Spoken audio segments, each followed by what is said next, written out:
All right, welcome back to another lovely, delightful episode of Politics in Movies. We've got a lovely movie today, and we've got a wonderful lineup. We've got GS. I assure you, we have GS. This could be the start of a beautiful enemies to lovers arc. And we have Fishy. Hello. Yes. And today we are talking about the 1942 American romantic drama film Casablanca, directed by Michael Curtiz and starring Humphrey Bogart, Ingrid Bergman, and Paul Heinrich. Screenplay by Julius J. Epstein, Philip J. Epstein, and Howard Koch, and based on the unproduced 1940 play Everybody Comes to Rick's by Murray Bennett and Joan Allison, and produced by Hal B. Wallace. And this is a really fun one to talk about. I'm excited because this is probably the most political movie of all time. Just, like textually and metatextually, I would argue. Do you guys have any thoughts, like, right off the bat? No, I definitely agree. It is full of politics. I was pausing constantly to take notes. Fair. Me too. But yeah, this is... Oh. Is that all you're going to say, GS? No, I was going to say it wasn't too long into the movie before I realized that the characters are just, avatars of their various countries, which made the portrayal of the Italian even funnier. Well, that's a slight oversimplification, but there is an angle there that we will get into. I know. It is a slight oversimplification, but only a slight one. I think they really are just anthropomorphized nations to a large extent. Like, not the romance plot, obviously, but, the politics between the characters and how they're interacting and how they're, what a lot of their motivation and subtext is. Yeah, well, I think it's also fair to say that several of the characters are just like propaganda pieces, especially the elderly couple learning English and the Bulgarian bride, and those are back to back almost. I really like the fact that it showed Germans who aren't Nazis, like in so much discourse about World War II, like that gets overlooked. Like it's hashtag not all Germans. Right. To quote the incredible political film Captain America: The First Avenger, the first country the Nazis invaded was Germany. So yeah, totally fair. There were, not everyone was on board with the Third Reich in their own country, even. Yeah, like overwhelmingly so. That's the nature of fascism. It's a very vocal minority that tries to instill fear in everyone and take over everything to make the world fit their neat narrative. And yet, I mean, if you ask these kindly old people what they think about the Jews, you might get any of several answers. Because that's because the groups that the Nazis were interested in, let's say, a lot of people had a lot of sentiments about them. Like to this day, there's a lot of jokes about, nobody in Europe is racist, and then you bring up the Romani, and everybody's got some takes. It was fucking insane when I went to Sweden because everybody was doing literally exactly that. Like they'd razz me because I'm from the South, so obviously I'm a virulent racist, and then we'd leave their apartment to go get some pizza, and they'd be like, "Now, Fishy, if we see a fucking gypsy cross the street," God, Like, I'm not even exaggerating in the slightest. That was like verbatim some shit I heard. Despite comprising only 11% of the population. My God. All right. Well, same as it ever was. All right, let me touch on briefly again something yes mentioned a few minutes ago when you said that most of the characters represent their country. Let's talk about Rick as isolationist pre-war, Pearl Harbor, United States. His catchphrase, "I stick my neck out for nobody." I thought that was so funny, the way that they like talk about American isolationism by the proxy of this character. It's just so on the nose.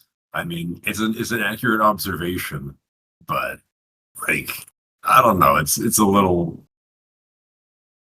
I guess you can't be subtle in a propaganda film. Right. Fair. And we'll get into that a little bit too. But I do think like the microcosm of Rick's Cafe is interesting. It's like a mini geopolitical border. You know, the cafe acts as a neutral zone where the enemies must sit side by side. You know, and it does mirror the fragile state of global diplomacy in 1941. And the refugee crisis, the opening montage, and the European patrons exposing the desperate plight of displaced people fleeing Nazi tyranny, and of course, Captain Renault, the Vichy corruption. The collaborationist Vichy French government. He's opportunistic, self-serving, thinks he's in control until most of the way through the movie, and then Strasser has to shake him by the balls. And then there's levels of control. He's middle management. Right? Yeah. He is in control until corporate shows up. Yeah, and we'll get into it. Don't worry. But yeah, before I get into some of my stuff, do you guys have any takes like that you want to bring up? In a lot of movies, you get a place analogous to Casablanca, where there's all sorts of people of all sorts who are desperate, and a lot of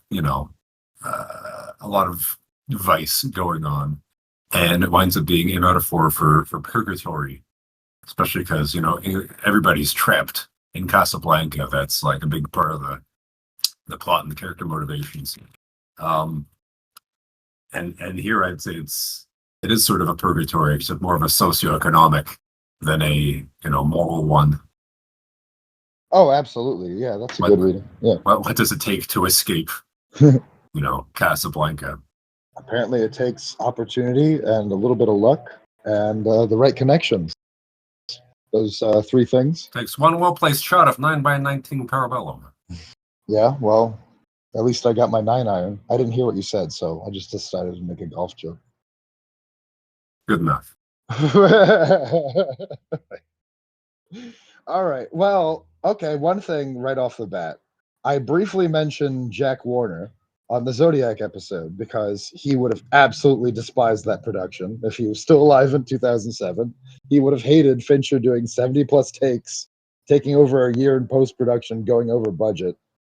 But Jack Warner was actually involved in this movie, so that's interesting. He was a notoriously ruthless, budget-conscious studio mogul who prioritized speed, efficiency, and absolute executive control over directorial perfectionism. Warner Brothers was a factory studio at the time. Casablanca was shot sequentially in just 59 days, the exact opposite of Fincher's year-long post-production marathons. Writers were still turning in pages the day they were being shot. This chaos actually enhanced the political tension, as the actors genuinely did not know who would win Ilsa's heart or the war. And they still, I guess, technically didn't at the end of the movie, know who was going to win the war because it came out in 1942. But yeah, that is fascinating that this movie came out at a time where it was, a direct call to action for the viewership. Exactly. Which is different from most other, political movies that are more reflective than prescriptive. Yeah, more That of look at the like subject and say, "Damn, ain't that a shame?" But what yeah. you're gonna do, rather than this movie that is, throughout an impetus to resistance.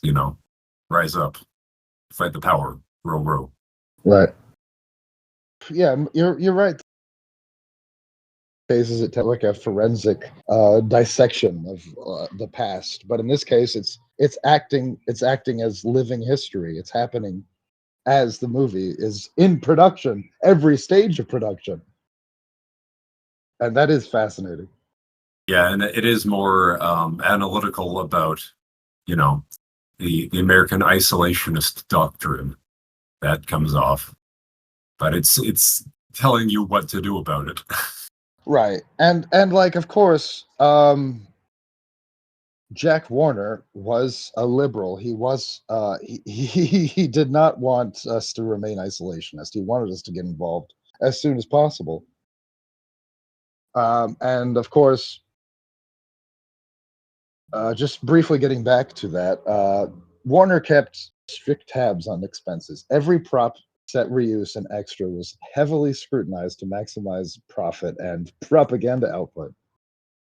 Unlike other studio heads who feared losing the German market, Warner was fiercely anti-Nazi.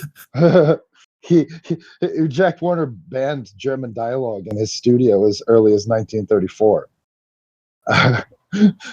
I mean, yeah, like to your point, Warner viewed Casablanca as a deliberate weapon for the Office of War Information. He rushed its release to cash in on the real-world Allied invasion of North Africa in November 1942.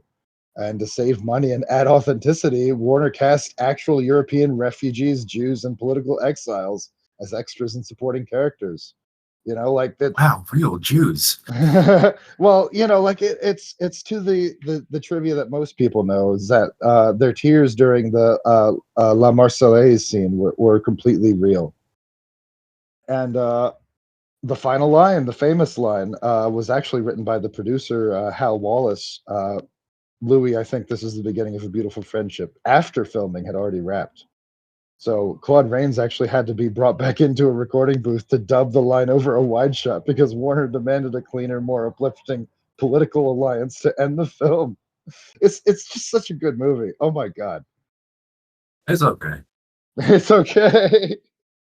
But yes, Yeah, it's still a talked about and referenced film. It's one of those the cultural touchstones that lives on in name chiefly. So I never felt I thought I'll get around to watching it someday, but I have contempt and disdain for anything too popular and mainstream. So I got to keep my cred. So when I finally did watch it, I was sort of like, "Oh, that's it." I feel like most of the value is as a cultural artifact. I mean, it's a perfectly fine script and performances. The location is fun, and it's got a good cast like Claude Rains, Sidney Greenstreet, yeah, Bogey, they're all fantastic. Peter Lorre. Yeah. I'll watch something just because Peter Lorre's in it. I think he's just. You must despise me, don't you? Don't do it, Johnny.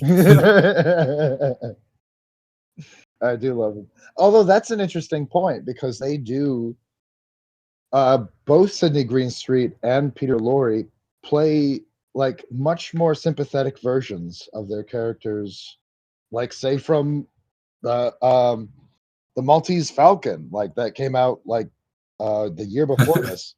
Because in that they were out and out villains, but in here they're just dealing with a shitty system, and yeah, like they're on the black market side of it, but they are in some form or other trying to help people.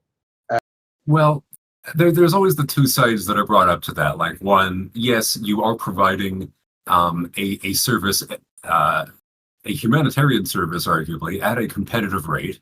But two, people can just say that you're profiteering, you're exploiting people in a dire situation. And there's some truth to both of those things. Sure, and Rick does accuse Ugarte of that directly. Yeah, well, he has a disdain Not for everybody.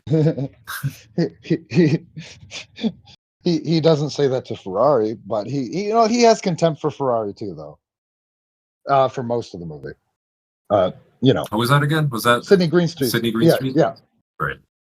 He's a little more open about what he does, though. He never does the whole Ugarte thing of being like, I am doing a good thing. Why should I not make some money? Right.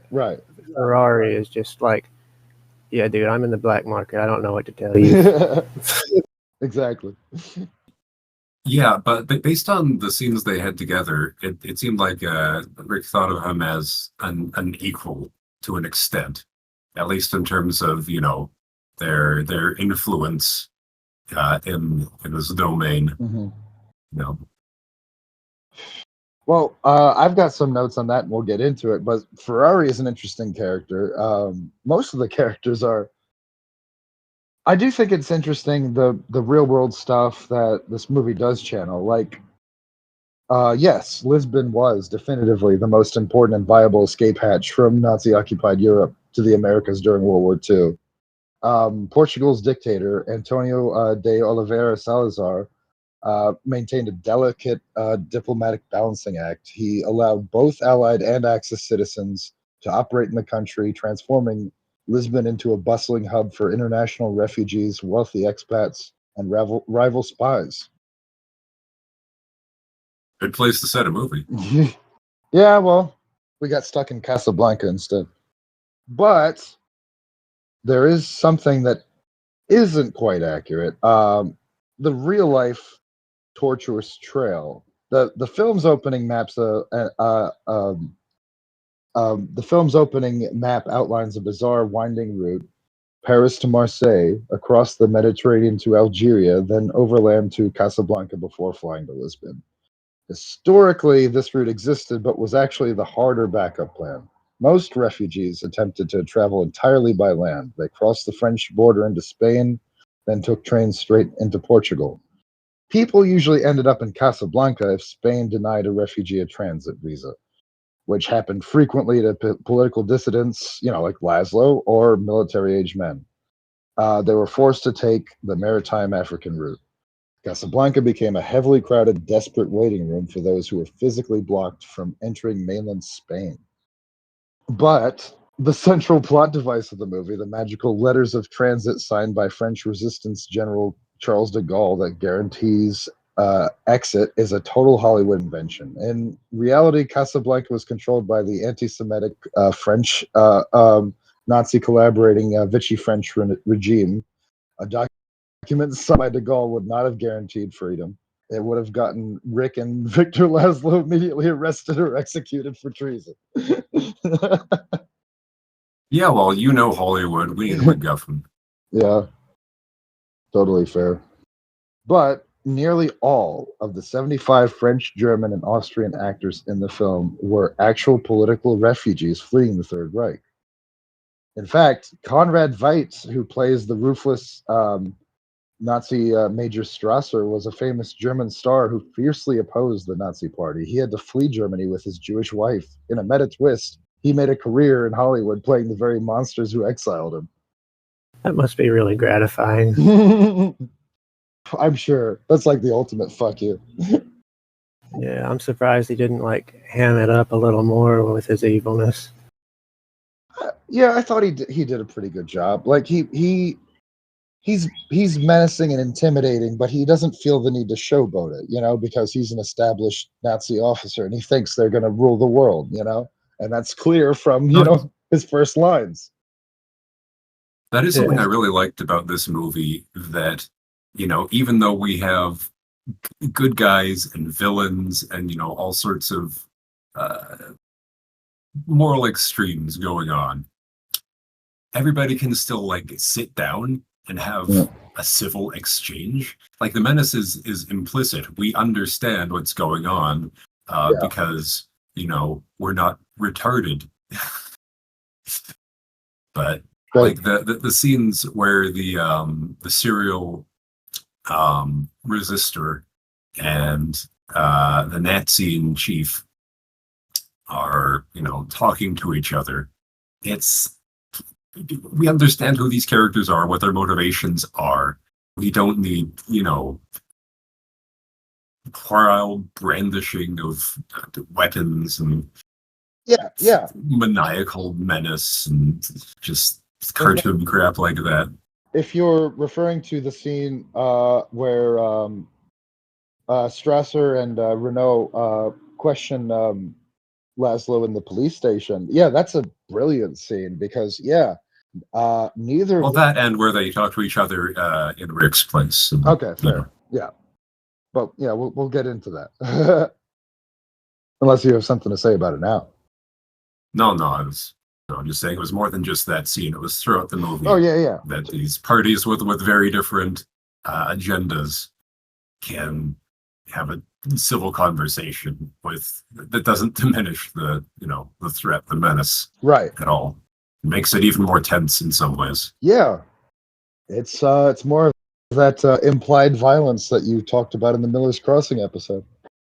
Except here, it's actual fucking Nazis. So it's kind of their thing. Is it true? Is it true what they say that the only good Nazi is a dead Nazi? It seems about right to me. It rings true. Well, think about all the people who were at one time Nazis and then were reformed. Yeah. Name one. Werner Braun. Well, you have to consider the very nice contributions they made to South America's economy. That's gotta count for something. Yeah. Argentina would not have been the same without Mengele. Come on. Yeah. Dude was a job. Well, what can creator. I say? He pays in gold. He's a good customer. Jesus. Oh. But yeah, let's briefly talk about the roundup with the Vichy cops in the beginning after the APB goes out about the murder in Oran. That opening sequence is like a masterclass in establishing a political atmosphere right out of the gate.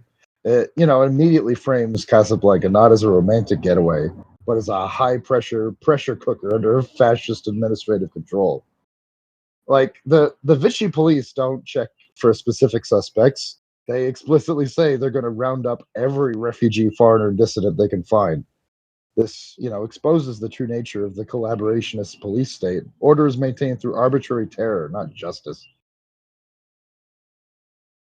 I don't know. That seems kind of far-fetched. I mean, I can't imagine government goons just tossing people into cars and speeding off. Yeah. That would never happen.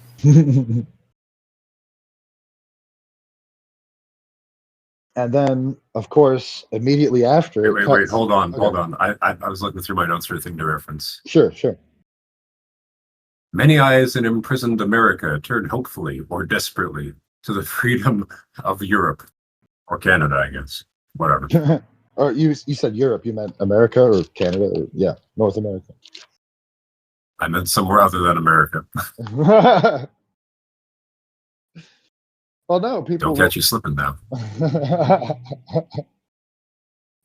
No, refugees at the time were absolutely trying to get into America, but the U.S. had... Well, yes, at the time. Yeah. The U.S. had problems of its own. Yeah, and they deliberately enacted policies to restrict the amount of European refugees coming in. So, Well, you can only handle so much, Sure. Yeah. This isn't my problem. I stick my dick out for no one. Why couldn't they all go to Minnesota? Come on. There's a lot of empty land there. You feel just like Poland. Yeah, we will teach you the way of room temperature vodka. You'll grow culturally. Yeah. Oh, drink up. Na zdrowie. Yeah, this movie doesn't have, because it would be, unproductive to its political aims, doesn't have any of the standard critiques of America in its intent, and yet it is funny that as much as the relationship between Rick and his pianist is, portrayed as congenial. The woman still refers to him as that boy. Yeah. Which is, I had to sort of shake my head in surprise when she said that. Right. Because it's like something that you don't see too often, even in stuff of the time where someone's just explicitly racist like that. Like it's usually not quite that well form. It was at times. You just didn't see those movies, I guess, because there's a Humphrey Bogart movie that came out a couple years after this that I will not name, where there is a black house servant, and he constantly refers to him as boy, and it made me cringe the entire movie. It was painful. I'm not saying it doesn't show up in movies. I'm just saying that, maybe like you said in stuff I've seen, it doesn't tend to come up as much. Fair.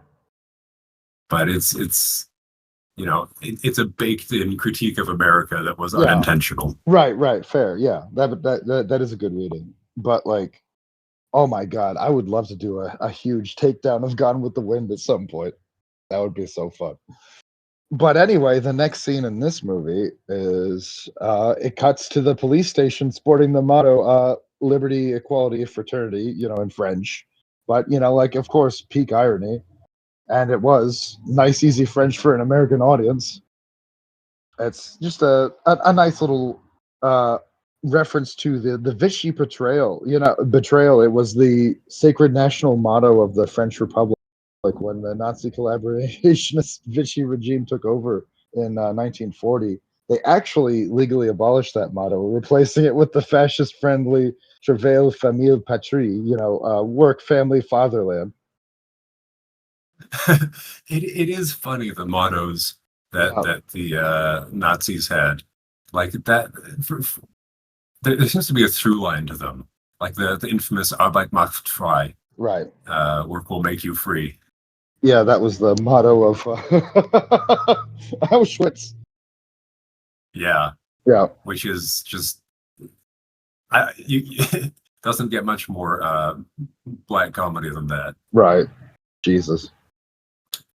Fascists love their short, punched up, little snappy slogans. Yeah, their little incel slogans. Do you remember when the right could meme? I don't, because I wasn't alive in 1942. I don't know about you. Cultural memory. Yeah. Before we move on too far, I will say in the whole roundup scene, I liked the old couple who are just like looking around. I think it's the same couple that's later learning English to go to America, but they're looking around at the roundup and talking to themselves. And they're like, I wonder what's going on. What's all the commotion? And then the pickpocket, who is just kind of in the background stealing shit the whole film, he comes up and explains it to him. And I thought that was interesting. It shows that with a certain amount of affluence, you can literally just ignore mass arrests around you and complete political chaos, the disassembling of society. If you've got enough money, you can just sit in the cafe and watch and ask the skeevy guy at the next table what's going on, because he has to deal with the shit, so he keeps himself appraised of what's going on. It actually could affect him. Yeah, but he also, or if you're in an isolationist nation and need an exposition to make sure that you're on the same page as the rest of the world.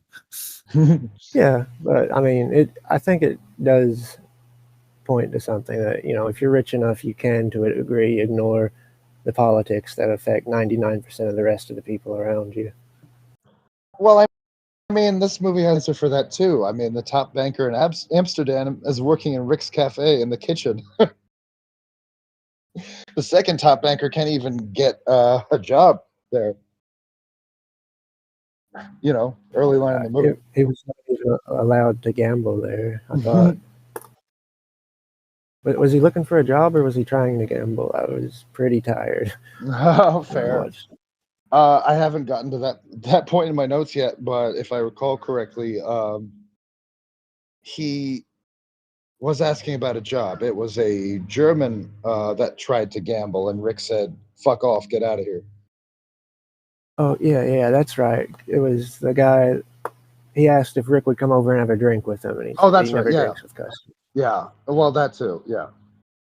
Yeah, who do you think you are? It was more of an ego thing Yeah. Well. than I'm a banker. How dare you say no to me? Now, if it was a Swiss banker, that would be different. Yeah. That's where the money is. Yeah, literally. But Solid gold bars, right. totally legitimately obtained. Little sacks of teeth. Yeah. Oh my God. We don't have to talk about that. Yeah, why would we talk about Nazi atrocities during? Well, it doesn't come up in the movie, but you can if you want. Well, it's one reason to dislike Nazis. You know, well, it's relevant. Yeah, well, you need more reasons. Well, you got to keep It's an open important mind. to remember why we dislike Nazis. Okay, it's the teeth. Okay, that's your point of view. Okay. They had a pretty There are a few reasons. policy. I'm just fucking with you. Sorry, Fishy. That's cool. I didn't say anything important. Oh.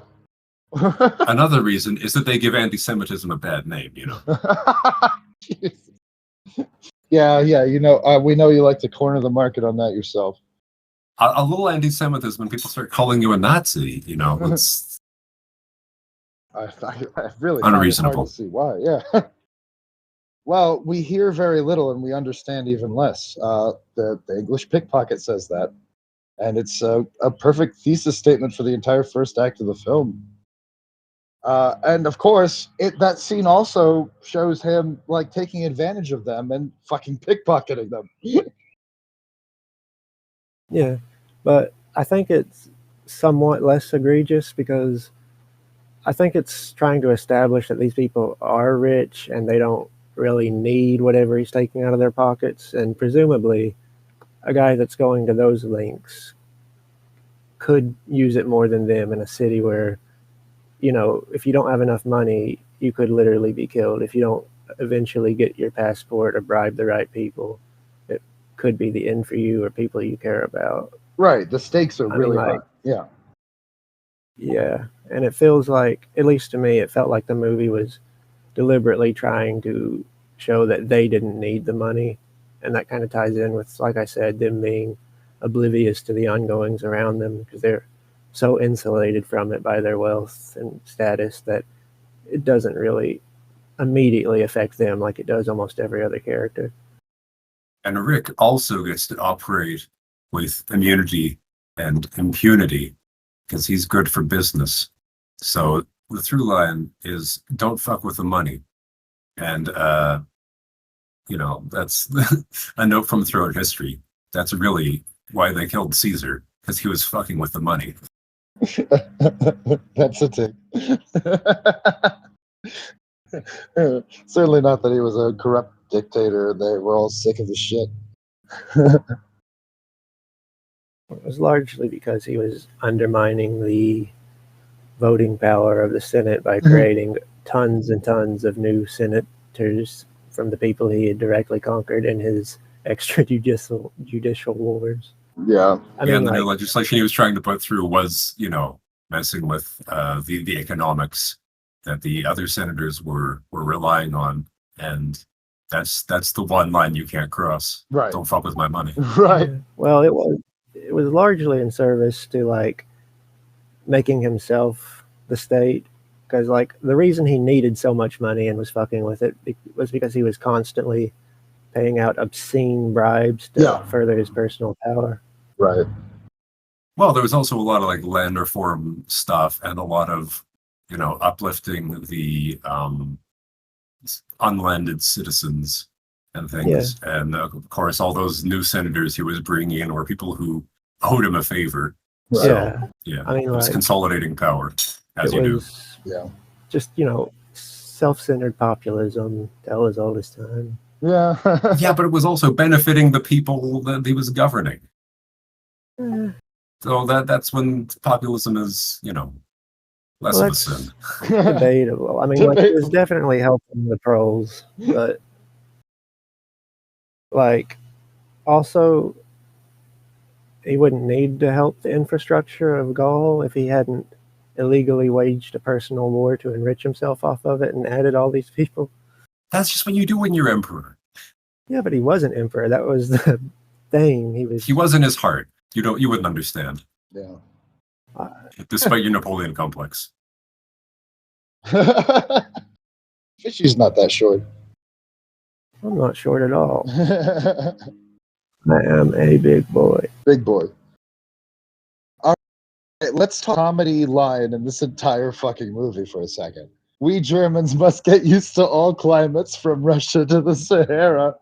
Just the irony, from a historical perspective, since Hitler got pounded by the Russian winter and Mussolini got pounded in the Sahara. So, but like the timing on this was yeah, get used to it. The scene was filmed around June or July of 1942, and at that exact moment, the German army was aggressively marching deep into Russia towards Stalingrad, and General Rommel's Africa Corps was dominating the North African desert. To the screenwriters in the audience, Strasser's boast didn't sound like a joke. It sounded like a terrifying, highly plausible threat. But by the time the movie actually hit wide release in January of 1943, the German Sixth Army was literally freezing and starving to death at the climax of the Battle of Stalingrad. The Russian winter completely shattered Hitler's invincible facade. And of course, Operation Torch in the Sahara is, where the meta-narrative completely collides with reality. On November 8th, 1942, the Allies launched Operation Torch. British and American troops landed right where the movie is set, including the real city of Casablanca, and began systematically pushing the Axis out of North Africa. Warner Brothers was caught completely flat-footed by the real-world invasion. They realized history had just turned their fictional movie into a front-page news event, and Jack Warner rushed to New York, the New York premiere, to cash in on the headlines. When theater audiences in late 1942 and early 1943 heard Strasser brag about Germans getting used to the Sahara climate, they laughed or cheered. They knew that the Allied forces, with generals like Patton, would soon take to field command of the U.S. forces in that region, were actively kicking the Axis out of the desert at that exact second. Or wrong. Fuck him. Yeah, tanks for nothing. Yeah, but politically, the line serves to illustrate the fatal flaw of the fascist mind, hubris. Strasser genuinely believes Nazi Aryan supremacy allows them to conquer geography, weather, and sovereignty across two radically different continents simultaneously. I mean, Blitzkrieg had worked so well for them that that's bound to go to your head a little bit, He straight up tells Rick eventually he's coming for New York. Yeah. But do you guys have anything other to say about that before I move on? Well, in regards to Sam, the pianist that we touched on a little while ago, Yeah. I think it was interesting how he is like totally in Rick's corner the entire movie. Like, Yeah. he's his best friend. He stays with him. He's like, dude, she is not good for you, brother. Let's go home. And he's just being the best bud possible. And it never even crosses Rick's mind, even when he's like in that stage where he's like, I am not giving Laszlo or Ilsa these passports. I'd rather just tear them up. I will not. He doesn't even think. Of course, it's never made clear that Sam would necessarily even want to use them, but he never even thinks about, hey, maybe I should give them to like my best friend who keeps picking my drunk ass up off the floor every night. Right. Fair. And it is interesting at the end when he is selling the cafe to Ferrari.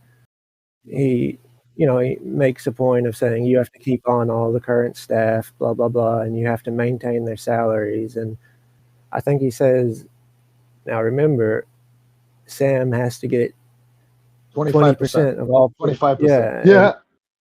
Ferrari's just like, come on, man. I know you give him 10%. Don't fucking try me. So it's like, but he says he's worth it and he'll do it anyway because like Ferrari at the underneath the capitalist black market asshole, yeah, but my point was more just like Rick is grossly underpaying Fair, him the whole time. Yeah, but Sam is really interesting because, well, for starters, he was played by Arthur Dooley Wilson, and Dooley Wilson was actually a professional drummer and singer, not a pianist. He's faking it on screen, and you can kind of tell, like if you follow his movements, you can tell like he's trying to keep time. He's not necessarily playing the piano. If you're watching his hand movements, a pianist named Elliot Carpenter was stashed behind a curtain playing the actual music in real time. And producer Hal Wallace originally wanted a woman to play the part. Hazel Scott and Ella Fitzgerald were considered, but they ultimately chose Wilson because they felt a protective male-male friendship between Rick and Sam was less scandalous under the strict puritanical rules of the Hollywood Hays Code. But and another interesting thing is that it was progressive for the time, and that like in the 1940s, black actors in Hollywood were almost exclusively restricted to playing subservient, heavily stereotyped caricatures like maids, chauffeurs, or comic relief. Sam breaks that mold in a massive political way, because like you said, No, he's still a minstrel, right? He plays the music. Like that's one of the accepted roles of African but he's also Americans the voice in of America. reason, and that was unheard of at the time. It's like in Paris, when the Nazis are invading, it's Sam who acts as the practical leader, physically packing the bags and dragging a heartbroken drunk Rick on the last train out of the city. You have to wonder if like he would have been so much a character as he is instead of a caricature if it wasn't explicitly a movie trying to rally the American support for the war they just joined. Like, if it was made 5 years earlier, there's a good chance he would have been much more minstrelly and not so much a character. Because now they're like, oh shit, we have to really double down on that whole America is the good guy thing. We can't criticize the Nazis for what they do to Jews and other minorities while actively having like, a minstrel character. Yeah, I mean, maybe there were shades of that. Who knows at this point? But yeah, Dooley Wilson was an interesting guy, though. Like, he was a highly accomplished jazz percussionist who toured across Europe in the 1920s with his own band, the Red Devils. And you say red? But not that kind of red. Fucking communist. But even though his hands are faking the piano keys, his physical sway and internal clock are completely driven by a drummer's sense of timing. Is he doing the singing? Yeah. He does actually do the singing. Wow. Always got to respect singing drummers. Studio. Except for him. My whole discography is just going to be songs about ex-wives. And you're going to fucking love it. It's going to be every third song on the radio for a decade. You gotta write what you know. It's Phil Collins, the Noah Baumbach of 80s pop radio. I don't know what the fuck that means, but okay. I do. But yeah, divorce. That's the joke, yeah. That's the joke, correct. Yeah. But another nice touch is before Ilsa walks in, you can hear various languages spoken at Rick's. Obviously French and English, but also Italian and German and Spanish. So, like it's a literal sonic map of the geopolitical crisis of 1941. Yeah, it's a real melting pot. Yeah. It's a real it's real den of iniquity. Yeah. Real hive of scum and villainy. Yeah, it's very on the nose that the Cafe Americain is, a place where every different nationality can come together. But related to this, I thought it was interesting how multilingual everyone in the movie was. Of course, it's mostly dealing with people that are at least upper middle class, kind of people you'd expect to speak a few languages, but it is interesting how, everybody, sometimes when somebody breaks into Italian, nobody has any problem following what they're saying. Same with the French. Just everybody speaks That's everything. an interesting thing. I once saw one of those lists of people voting on things that are posh if you're rich, but trashy if you're poor. And knowing multiple languages was one of the most commonly cited things. Oh God! So I think in this instance you get the people who are wealthy travelers and have the time and resources to I'm going to learn French and then spend half a year in southern France, as opposed to the people who have to know half a dozen languages and their pigeon bastard variants in order to do their commerce and interact with the melting pot. So in a place like this, which is a nexus that everyone has to pass through in Europe for various reasons, even leisure, as we see in the early scene with the uninformed couple. It is a cosmopolitan and many-faced sort of locale. It's rich and ripe and full of stories. Yeah, but to your earlier point, Fishy, I'm pretty sure that bougie couple in the beginning is different from the German. Yeah, they are. Yeah. They have like a British accent or something, or transatlantic probably. Yeah. Okay. Right. No, Liebchen. I'm sorry, sweetie. But this is around the time when Carl is introduced, the head waiter, and he's played by S.Z. Sakal. Sakal was a wildly famous and wealthy Jewish-Hungarian actor and playwright in Europe. When the Nazis rose to power, he lost absolutely everything and had to flee to Hollywood to start over as a character actor. 3 of his sisters were later murdered in concentration camps. When the film talks about elite Europeans being reduced to service staff, it was the literal reality for the people on set. That's social mobility I can get behind. God. But, yeah. It was awesome.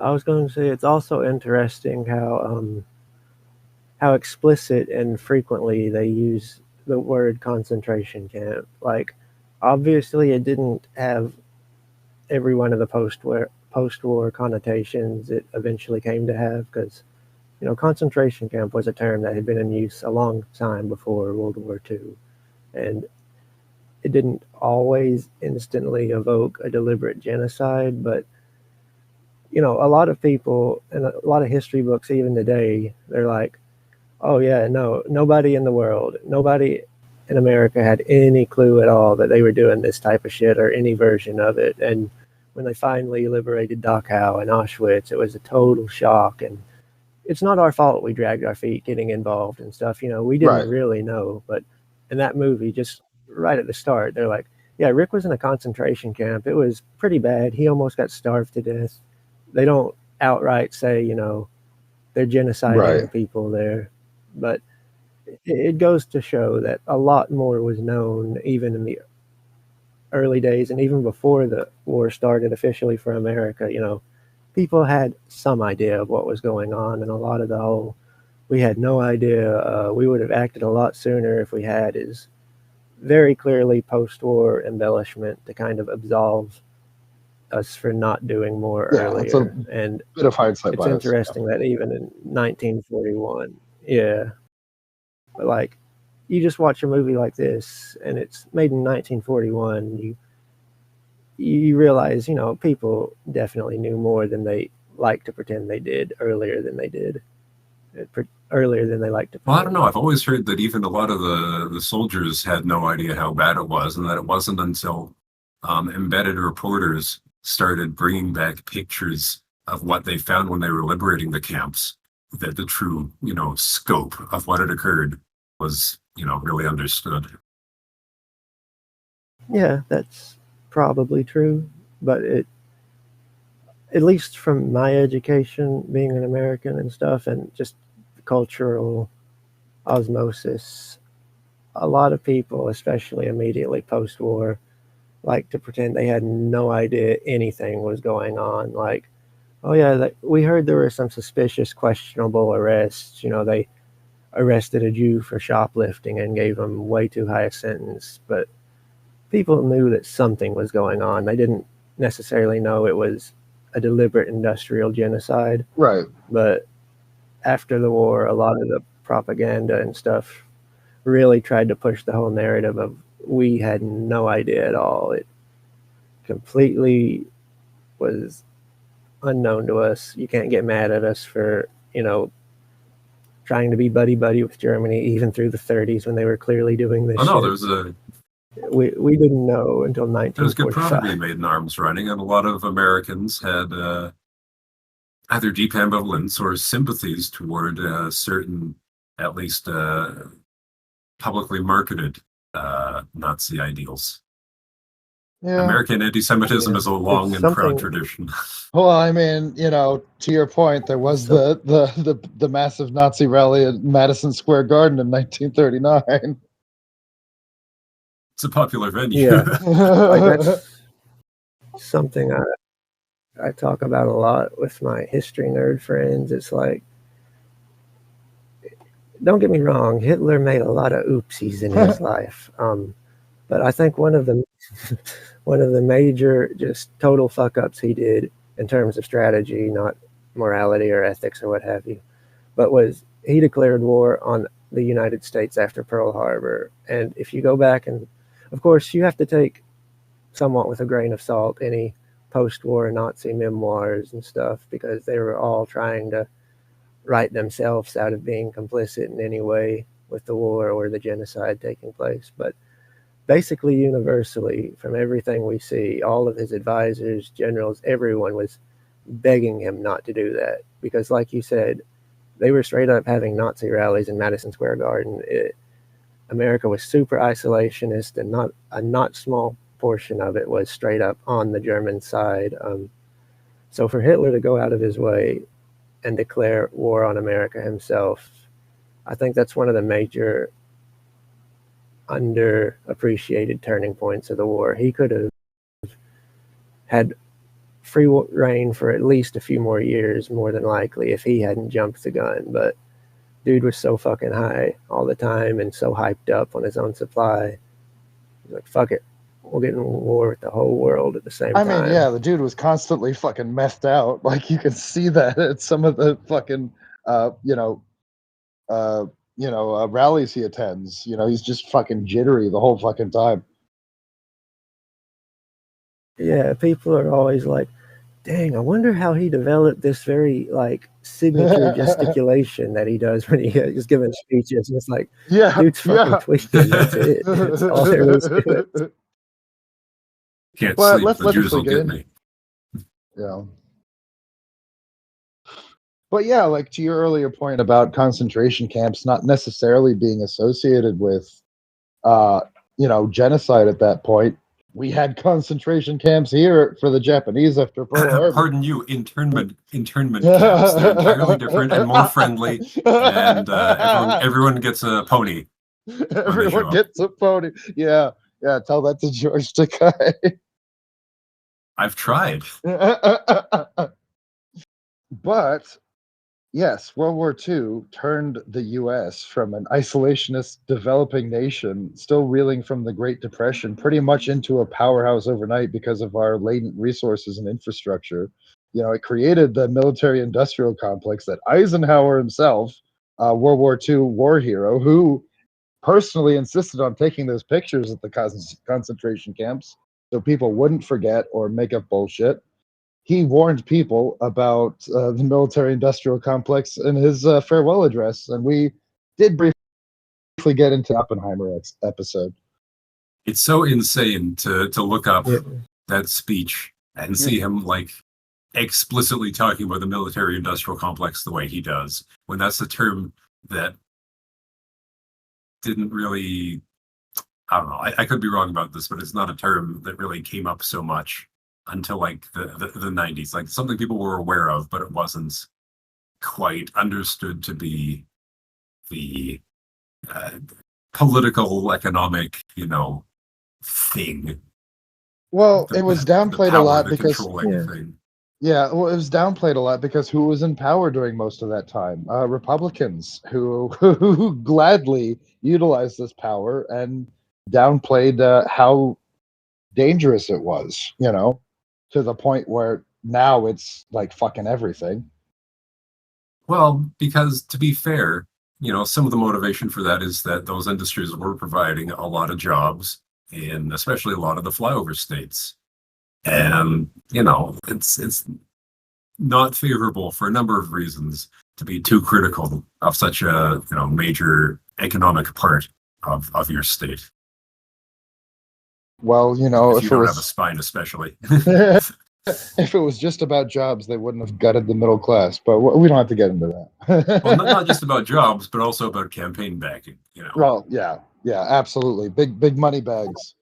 It's a term that kind of like waxes and wanes in popularity and direct correlation with the economy. And if we're currently winning whatever stupid ass war we're in, like nobody gave a shit about the military industrial complex in Korea because we more or less were solidly winning that. Then in Vietnam, it became a big thing again. The economy was down. People had a reason to care beyond the ethical and far future concerns. They were actively seeing their sons and brothers and husbands get killed for nothing while the fat cats got richer off of it. And then it kind of went away again in the 80s and 90s when the economy was good and we weren't actively losing. The economy wars. was great in the 80s. Now it's back. There were two major late recessions. 80s. Yeah, but to GS's point. No, it was very much late discussed 80s during the Gulf into the War. early Yeah. 90s. Yeah. And to your point, it wasn't just Republican presidents either. Obviously, Bill Clinton participated in the military-industrial complex, LBJ, JFK even, and, of course, Barack Obama, our Lord and Savior. What could be more American than forever war? Got to free the shit out of somebody, and it's certainly not going to be domestic. Yeah. Well, I guess now it is. Never mind. But, to my point about, America's state before World War II, at the start of the film, Rick is broken, cynical, and drinking himself to death over a lost love. This perfectly mirrors the psychological state of 1930s America, a nation completely traumatized by the Great Depression, looking inward and feeling emotionally and economically bankrupt. But, despite his cynical attitude, Rick isn't actually poor. He sits on top of the most lucrative cash cow in North Africa. He has the ultimate infrastructure, the cafe, the gambling back room, a private staff. He has the raw latent resources ready to go. He just chooses to use them for passive entertainment rather than active warfare. There's money in cynicism. And it's interesting. It's interesting how the film, at several points, makes a point of, demonstrating that Rick used to be involved in the fight. He used to run guns. He fought for the Republicans in Spain. Kind of, like how America, we used to intervene in World War I. We went over there and took care of stuff, but now we're just soaking in our own misery and isolation. Well, that's World War One. Again, we didn't get involved in that until the very end. We just showed up to help them find their checkbook.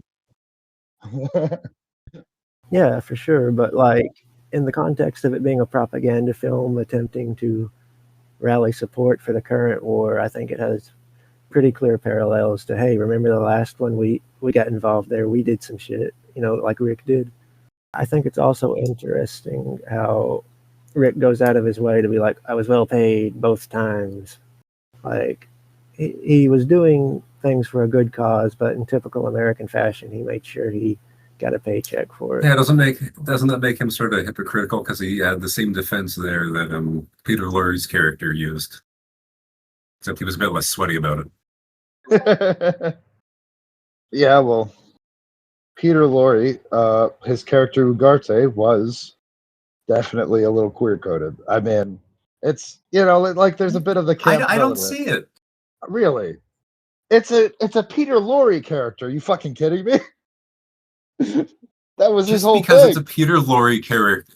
Yes, I can get it. I'll give you fucking examples. He's a funny little guy. Okay, he's a funny little guy. That's different. You can read into it if you want. Maybe you've just got to type. I don't know. Maybe I do. But anyway, this is the first movie that we can actually talk in depth about the Hays Code because it was in effect for this fucking movie. So I'm going to get into it. In 1942, the motion picture production code explicitly banned any overt depiction of homosexuality. To bypass this, studios developed a highly specific visual shorthand for characters deemed deviant or untrustworthy. Laurie's signature traits, the soft, breathy vocal delivery, the expressive, oversized eyes, the meticulous, delicate hand gestures, and the dapper silk pocket square were all immediate, recognizable codes for a contemporary audience. And, Ugarte exists entirely outside the traditional hyper-masculine framework embodied by Humphrey Bogart's Rick. He is physically small, nervous, and relies on emotional pleading rather than physical force.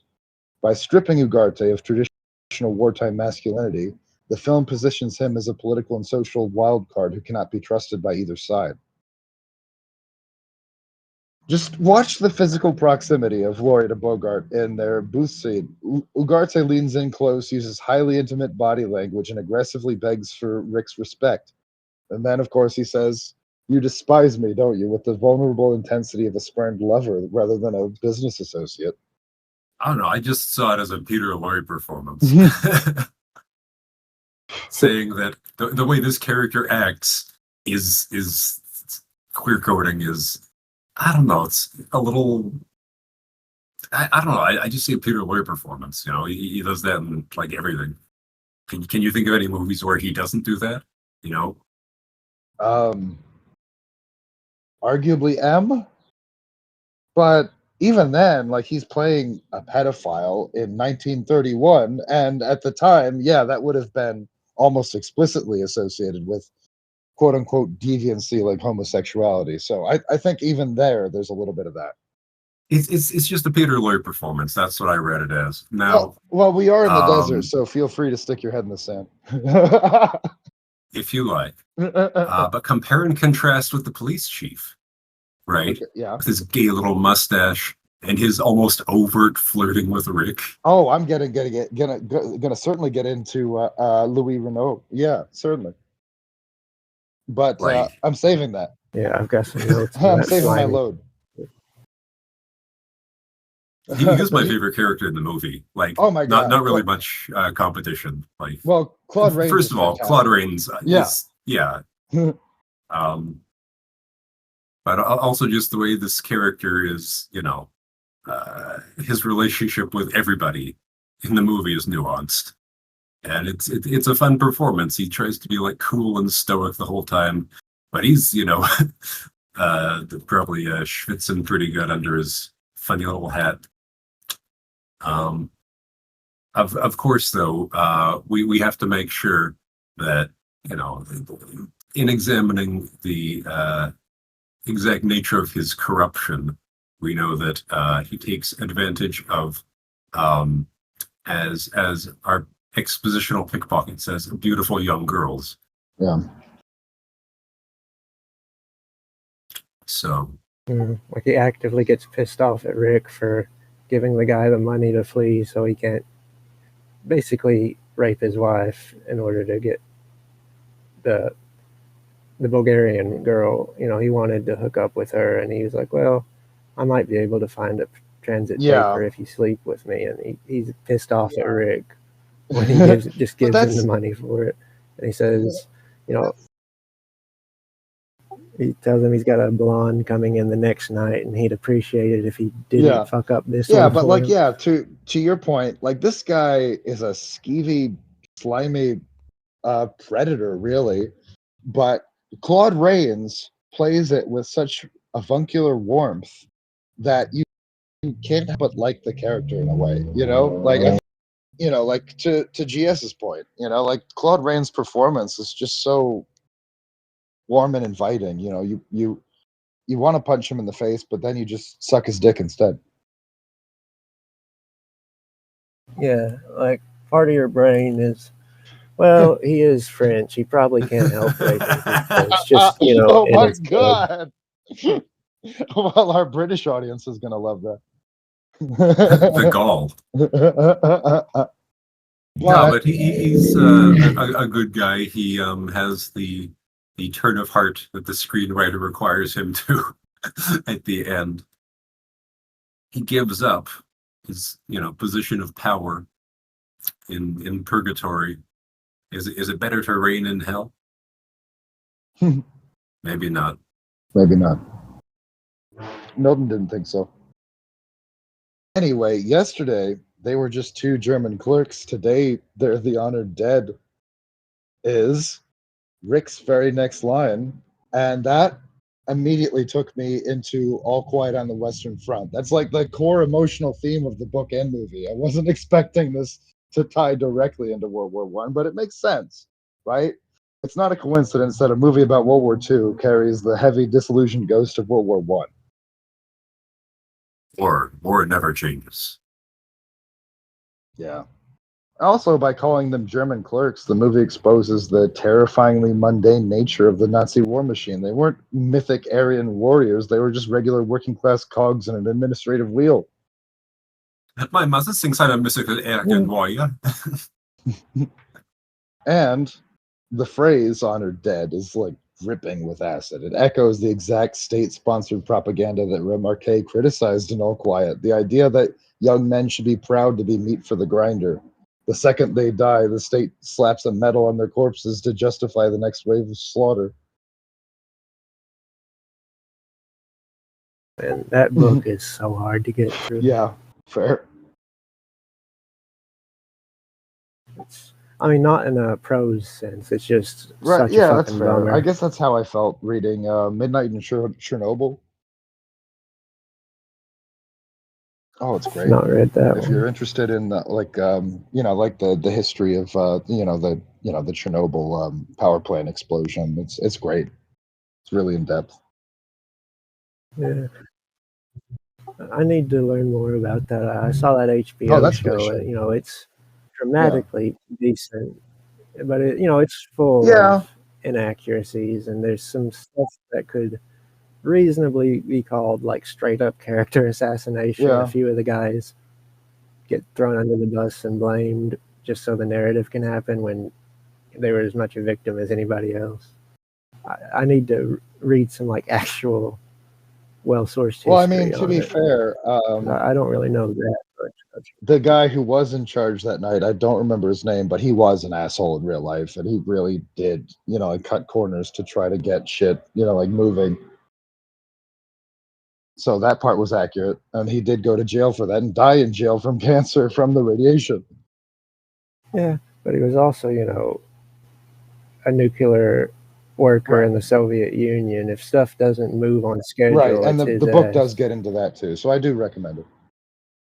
If you want to know more about the procedural and technical stuff of the Chernobyl event, then check out Tyler Folse's channel on YouTube. He's a nuclear engineer who does a lot of React stuff and fact checking, and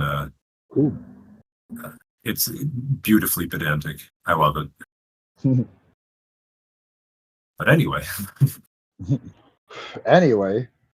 I feel like I've been talking for the last hour. Do you guys have any points before I move on? I do. The history of the French anthem is an interesting one. Okay. So it was written by a Freemason. Did you know that? Did you fucking know that? I did not, but feel free to get into it. Yeah, it was written a long fucking time ago, 1792, after the declaration of war by the First French Republic against Austria.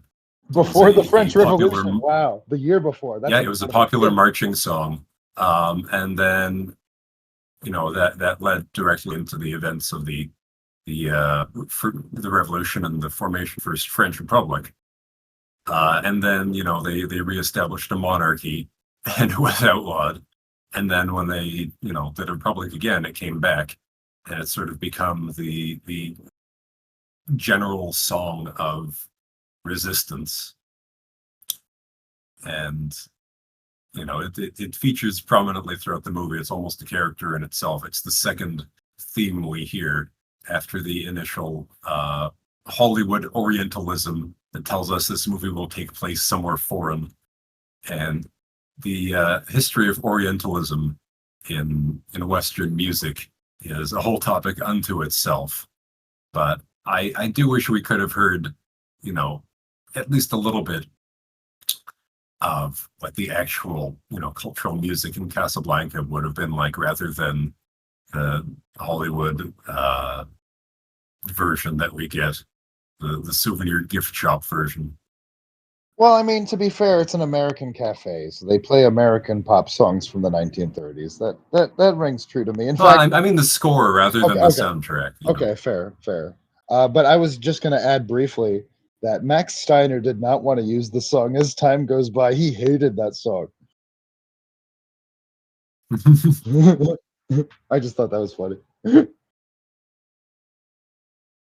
Yes, well, sometimes your characters are flawed and sentimental.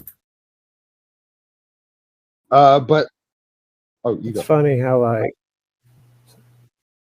was gonna say, it's just funny how Rick comes storming out of the back office when Sam starts playing that. Like, it's funny how pissed off that song makes him after his history with it, until he sees Ilsa. Yeah, like he's totally caught off guard by it, and yeah, like he's immediately has a visceral emotional reaction to hearing the song. Like, yeah, fuck you, I don't want to remember that shit. And then he sees her. Yeah.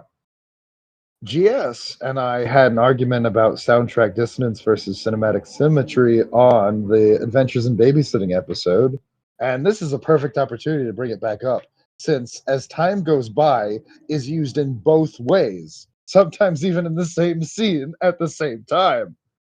But briefly, soundtrack dissonance is where the obvious, Reservoir Dogs example that you brought up before, where the song being played is completely contrasting what's happening on the screen.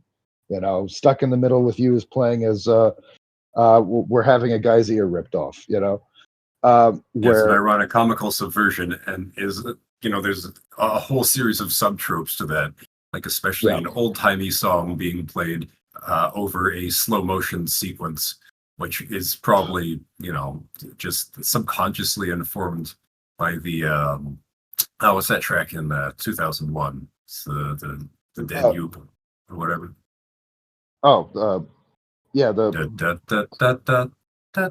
Yeah, Blue Danube, when they're floating around without the gravity. Yeah. Because then people started playing that song over, dark or violent sequences as a, to darkly comic effect. Yeah. Because of the irony. Right. So it's a long tradition in film to. And the other recontextualize them. The other famous song from 2000 just elevates or accentuates what's happening on the screen. Da da da. Da-da! I love when movies tell me how to feel. It makes me feel very, very intelligent and cultured. Well, blame Kubrick for that one, at least. I do. Yeah. I'd love to talk about that movie at some point. But the song provides a perfect narrative mirror. It connects Paris, and the hope, love, and intervention to Casablanca, despair, cynicism, and isolation. It creates a unified emotional loop for the viewer. The song is a romantic 1930s love ballad, yet it is constantly played over scenes of fascist terror, impending Nazi invasions, and raw emotional trauma. The sweet melody violently clashes with the horrific political reality on screen.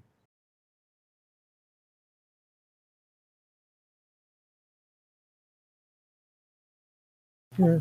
In some ways, the lyrics are congruent, though. I think as time goes by, shit never stays how you Yeah, want but it the to. line, the world will always welcome lovers as time goes by, is a massive lie. We see the world being torn apart by concentration camps and blitzkrieg tanks. There's no love in those tanks, Yeah. as far as we know.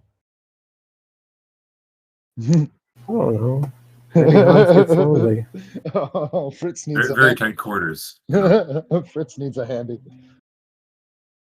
Yeah. Do you know that the Wehrmacht actually issued blow-up dolls for their troops in World War II? What? Yeah. You go down to the commissary, talk to the quartermaster, and get you some meth and a blow-up doll. Courtesy of the fatherland. Bless up. If I remember correctly, and this is less funny and more horrific, but I think Hitler pushed for it explicitly because he got tired of his perfect Aryans raping inferior Slavs and shit. So he's like, better they stick their dicks in a plastic blow-up doll than an inferior Untermensch. Nice guy, Yeah, that but Hitler. Even Hitler can't deny it. The Intermenchusi hit different. God. All right. Well, in the next scene, we see Rick asks Ugarte, "Who'd you bribe for your exit visa?" When Ugarte is bragging about getting out of there, we know how that ends. But he asks, "Who'd you bribe for your exit visa, Renault or yourself?" And he responds, "Myself. I found myself much more reasonable." But of course that makes sense because at this point, Renault is probably diddling himself in the bathroom at this point while the Nazi high command takes lookout duty. Yeah, why didn't he just suck Renault's dick if he's as gay as you insist? I don't know. Maybe Checkmate. he did.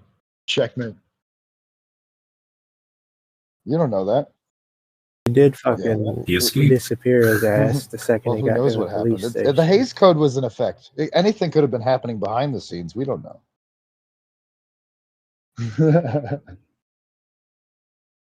We have imagination. That's why we have imagination. Say, the only market that Rick doesn't condone is the trafficking of human beings. Is he a libertarian?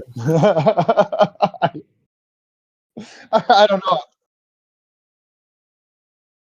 Yeah, No, yeah. I We think a know some libertarian advocates would that have. definitely condone that. Well, no, they're anarcho-capitalists cosplaying as libertarians. Because one of these things is somehow more acceptable than the other. That's why he's friends with the authorities. Yeah. To make sure things run smoothly. But how do you feel about Rick being his own bouncer? He doesn't hire muscle to protect his kingdom. He handles the dirty work himself. Kind of cool, I guess. I mean, it adds to his sort of vague background of having fought for the Republicans in Spain and having run guns to Ethiopia. He can handle himself. Yeah, and of course Renault calls him out on his record. When Rick says he sticks his neck out for nobody. Like, oh yeah, tell that to Francisco Franco. Yeah, but it is interesting that he's his own bouncer. Yeah, he's very hands-on with the running of the place in general. Yeah. It feels sort of like akin to Gatsby, where he's so miserable he's trying to create his own little sequestered den of inequity and hedonism exactly to his, exactly how he wants it to be, exactly to his prescription, so he can best drink himself to death in misery. Well, it's Rick's place. He's, Yeah. I was going to say something, but then the words fell out of my head. The wet splat. Yeah, that'll happen. Yeah. But yeah, he very much has an idea of what he wants this place to be. Running it for him is as much a business as it is creating a place where he can just kind of, be miserable and depressed and lonely in a comfortable way. But also he's invested himself in it. Like he loses himself in his work, which is what a lot of people who, get burned and become cynical will do. Yeah, or people He's, that are you know, experiencing personal it's his problems. terrible child. Yeah. Yeah, people who are experiencing personal problems usually compensate by leaning into their work. So yeah, that makes sense. But he also does feel protective of it. Hmm. It's a paternal move more than anything else, I think, maybe. Yeah, so what does that say about him entrusting it to Ferrari at the end? Do you think he finally like trusts Ferrari on some level? No, he's found the new work, you know, a more noble thing to bend his efforts toward. I mean, fair. Let's go to Brazzaville. Yeah. Yeah. Yeah, I'm not sure. I mean, that probably does indicate that somewhat, but I'm not sure if that was at the forefront of Rick's mind. I think it was just, I need to get some money and get out of here. Yeah, but I also got the vibe that he wouldn't have left it to Ferrari if he didn't, on some level, respect him at this point. And Oh, he Yeah. does. I think throughout Yeah. the movie, it's established that he does. yeah, They drink together for one. yeah. And who's the only other And like person we that he mentioned, drinks with? Victor Laszlo, who he also respects immensely. yeah, Well, and the police chief Renault, yeah. and Sam. And Sam. But Sam doesn't drink.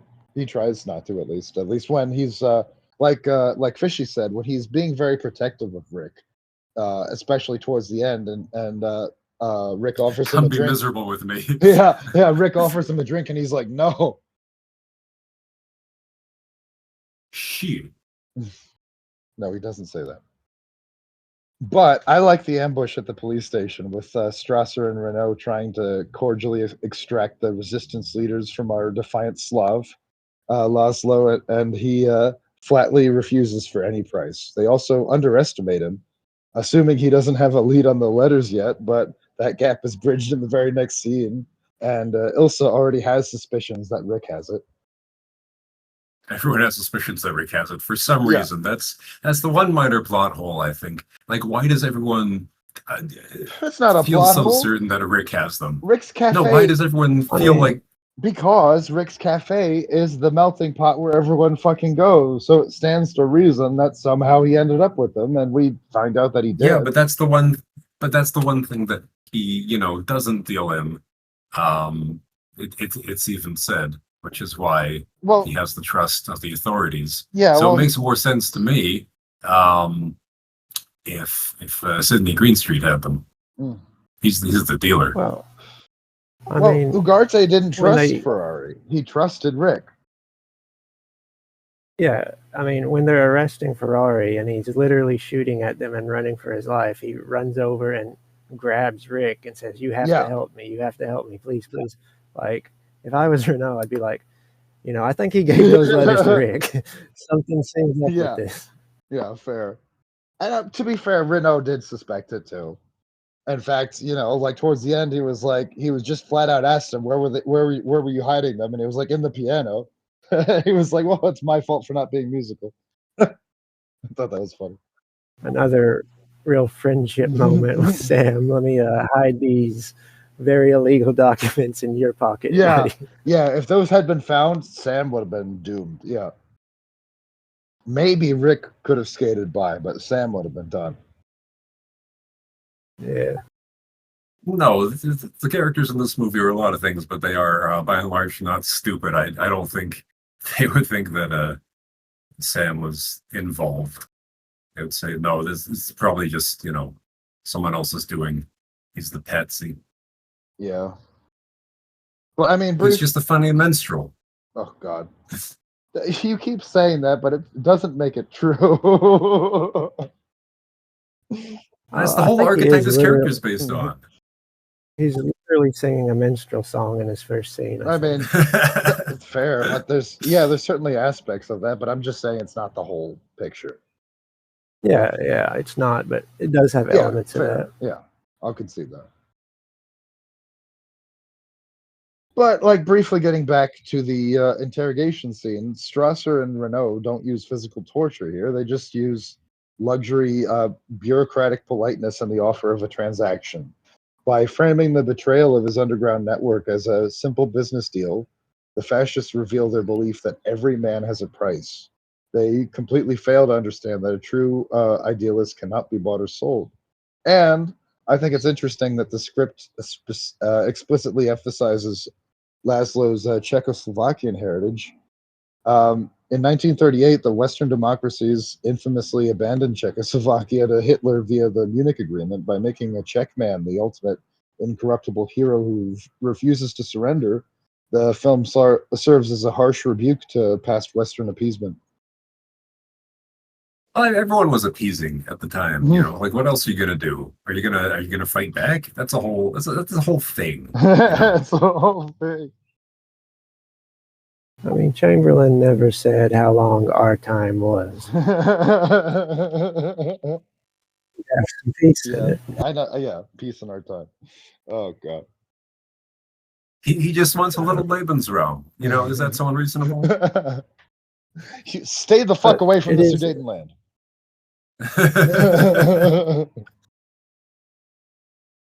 It is interesting, though, how Ugarte is taken to the police station and pretty much instantly, murdered in a cell somewhere. And there are no jokes about he's deciding if he killed himself or if they shot him while he was trying to escape. Right. But his crime was having a couple of documents and being suspected of maybe murdering 2 couriers or having a part in that.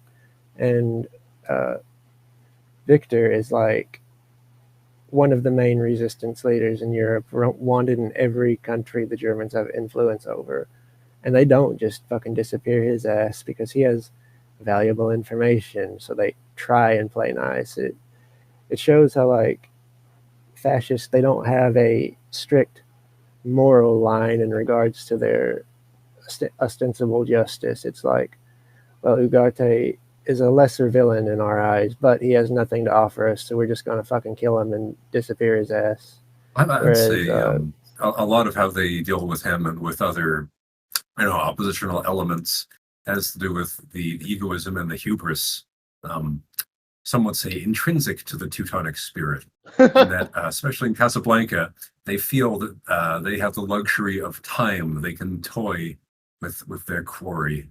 The stakes are a bit higher for Laszlo because he's, got brand recognition. But they're in no hurry.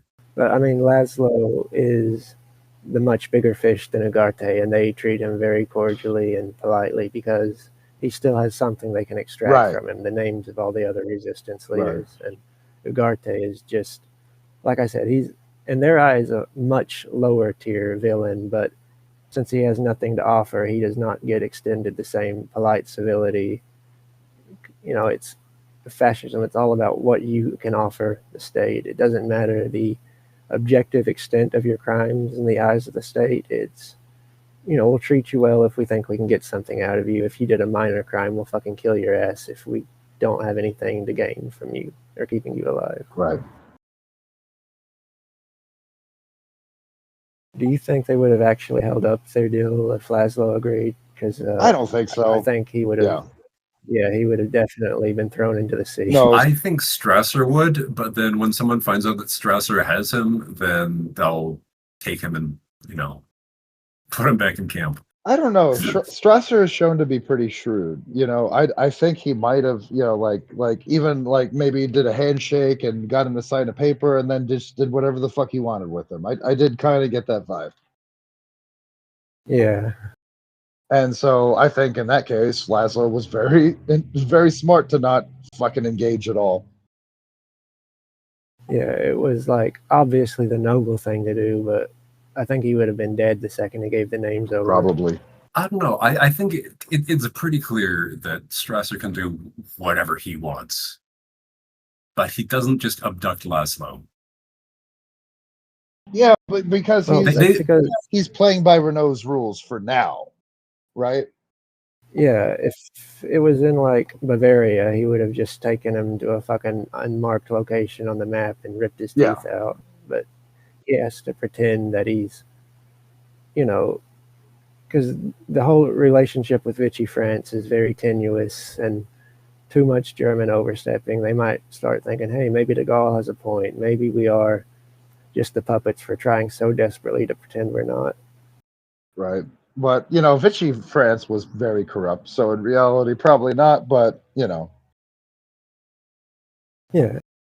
But they do have to, like, even from the point of view of corruption, they still have to make the Vichys feel like they are important.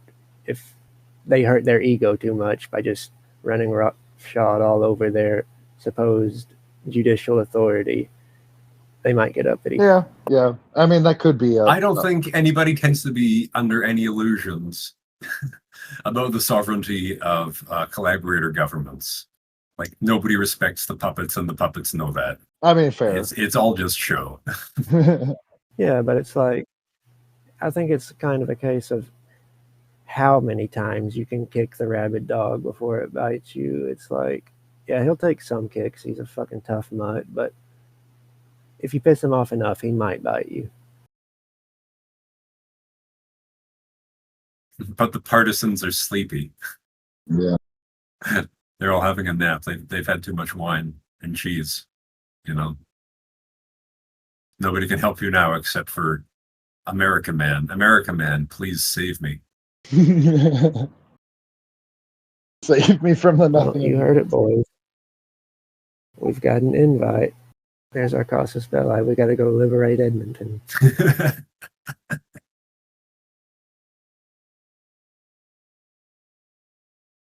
But habeas this corpus. But yeah, I've got a couple other major points. Like, back to something GS hinted at earlier, I think Renault is platonically infatuated with Rick throughout the movie.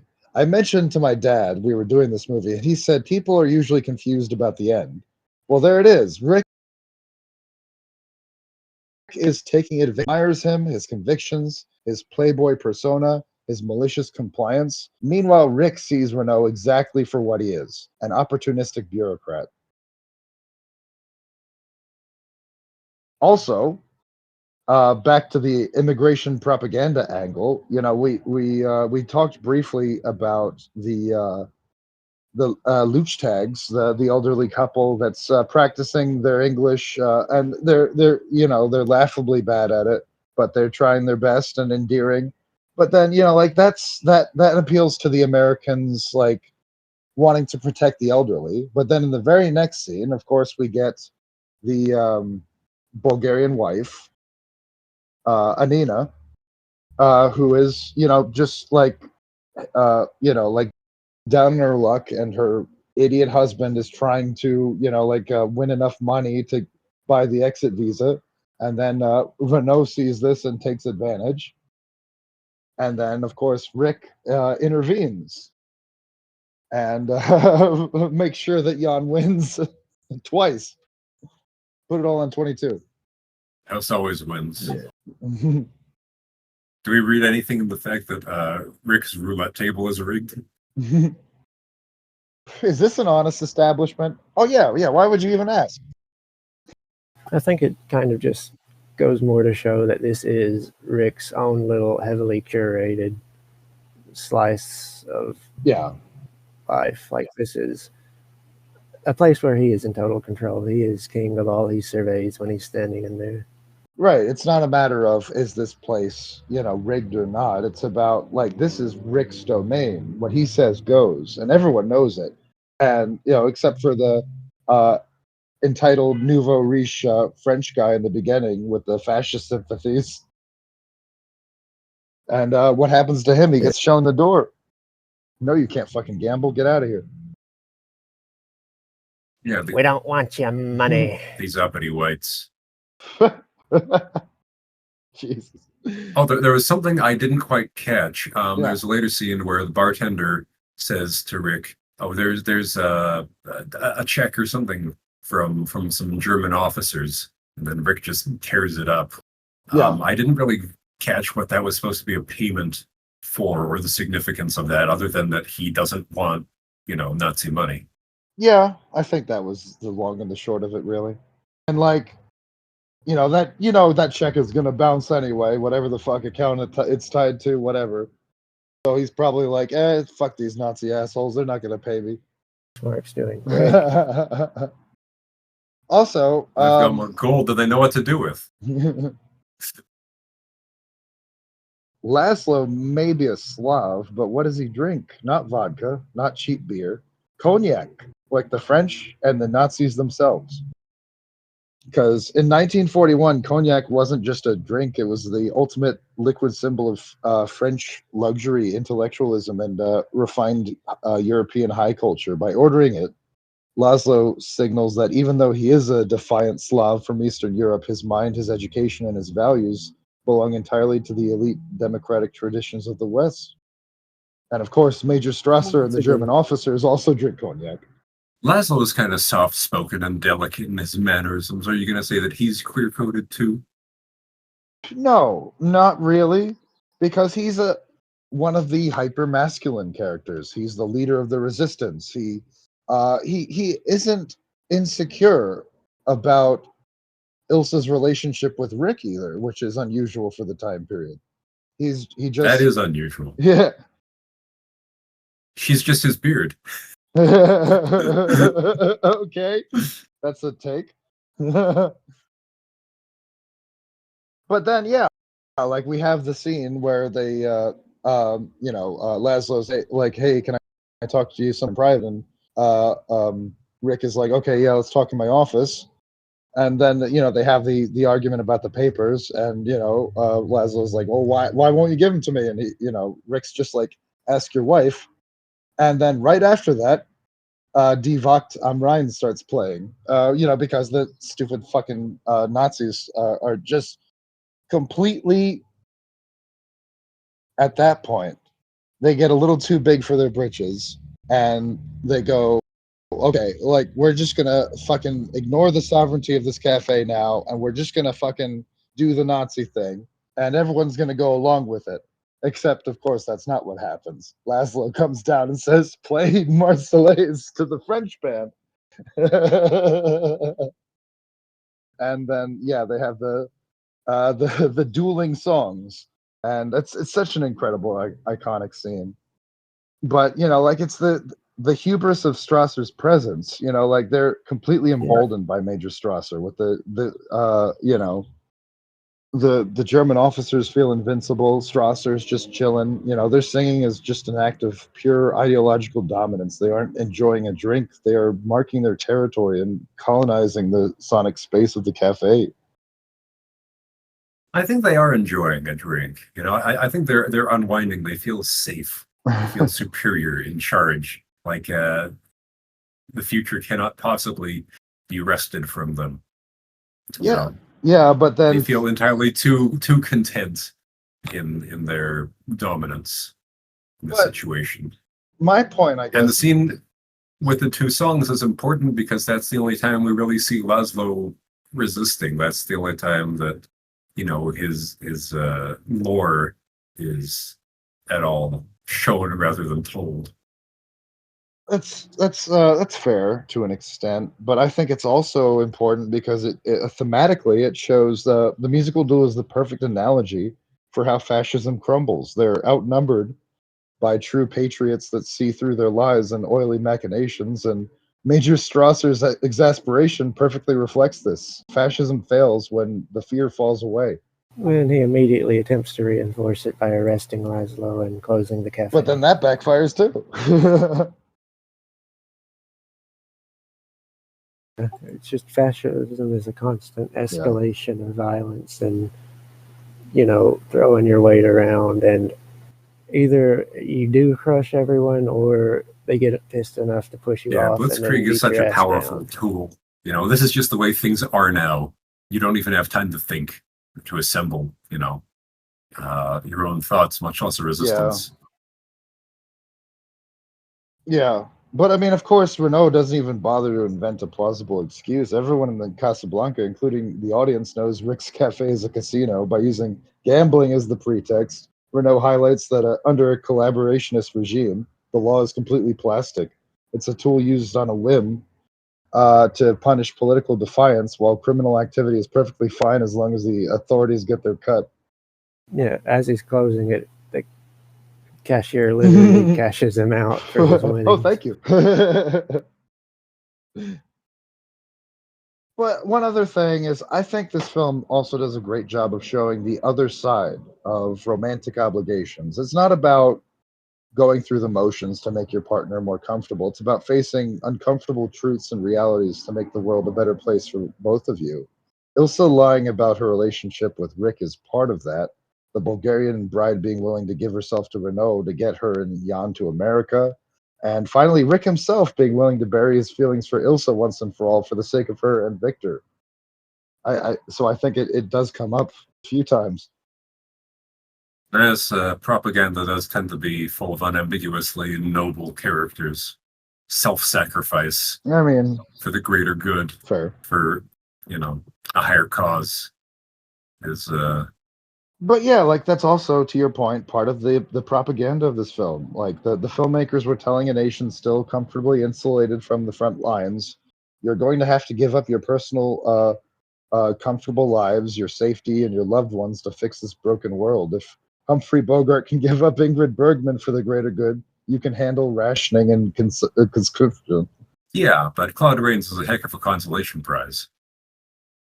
It is a beautiful friendship.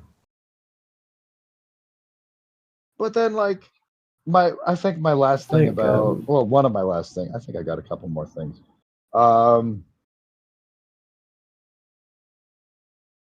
good businessman takes care of his people first, and Rick certainly does. He tells Carl directly that he's going to keep everyone on salary while the cafe is closed. Of course, Carl is extremely grateful and joking about paying off his debts with Sasha, the gaming master. Yeah, it's also America is the bank. They're keeping the lights on while everybody else is going through a rough time in Europe. They're doing lend Yeah, and also lease footed the shit. bill for all the reconstruction afterward. And it's said by some critics of Europeans' current era of superiority that they only have their economic miracles and their strong democracy and their trade protections because the economic juggernaut of post-war America was able to, make that happen. Yeah. Didn't happen in isolation. These nations didn't undestroy themselves.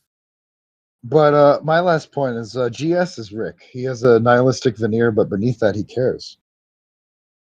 Yes, it's true. I redouble all my natural inclinations toward disdain so that my trustworthiness is beyond suspicion, just like Rick. Who is my Ugarte? Probably me or Fishy. Yes.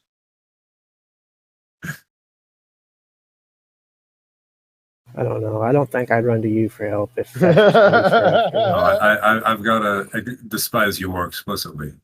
My mistake.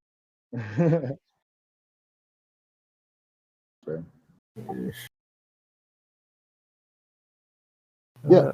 One thing I'll add is, you're talking about Laszlo being a Czech and that having significance. I think it's also interesting that of all the nationalities Ilsa could be, she's Norwegian, if I'm not mistaken. And that's interesting because, Norway was also occupied during the war, and they could have made her French, they could have made her whatever, but they really went out of their way to give as many different nationalities a part as they could, kind of like GS was saying, everyone's a stand-in for their country, but she's sort of the damsel in distress, but she can take care of herself, and it's kind of a wink nudge to Norway to keep up their own resistance, resist Quisling and the Nazis and shit as much as they can.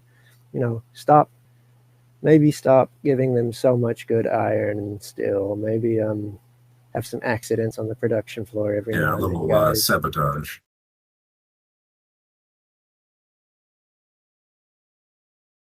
Yeah, a little bit of, that machine is on the fritz again. Fritz. I guess we can't make another. What do we make of the fact that the bartender's Russian? On the fritz. Well, there are no Danes in this. Is there a reading there? Yeah, it much improves the film. Fucking All right, things. any final thoughts before we wrap up? I mean, the bartender would be Russian, wouldn't he?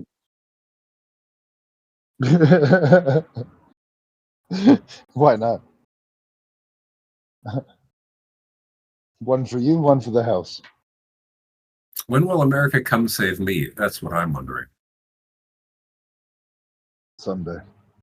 It's going to take a while before we have any reason to go to fucking Alberta.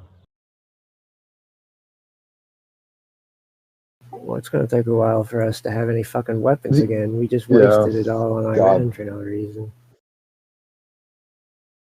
Actually depleted like half of Yeah, our long-range Jesus. stockpile.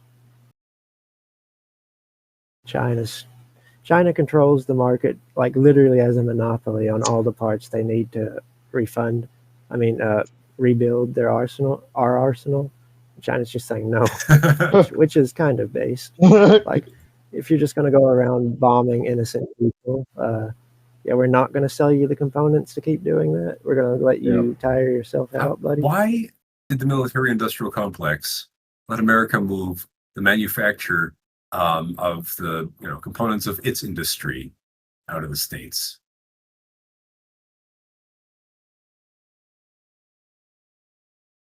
But they could be making so much money. And it gives it also gives a geopolitical incentive to always be opposed to China. If all the chips are in Taiwan, then we have to build up our arsenal to protect Taiwan against China. I mean, look, they make all our shit. And Nepal too. It's just a fucking just a fucking Ouroboros. Yeah, but being less reliant on China seems to me that there's a lot of money in that, and it would pull well.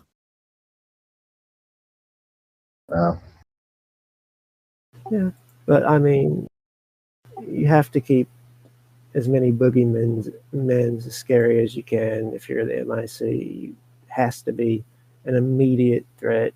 It's a lot less scary if it's just like, oh, they're going to take Taiwan. There's ethical, whatever you want to say, political reasons we might be opposed to that. But if they make all our chips and half of our components, there's real economic incentive. They can go to the American consumer and say, look, we have to do this, which means we have to buy more guns, build more guns. I think it's been manifest for some time that you can manufacture the consent of the American taxpayer without any challenge. Look at recent operations, let's call them, by the jackboot of American foreign policy. Yeah. Anyway, we got to wrap up. We've been talking about Casablanca, the 1942 American romantic drama film directed by Michael Curtiz and starring Humphrey Bogart, Ingrid Bergman, and Paul Heinride, Claude Rains, Conrad Veidt, Sidney Greenstreet, Peter Lorre, and Dooley Wilson. All right. Hope you guys had a good time. And here's looking at you, GS. Yeah. Free the shit out of me.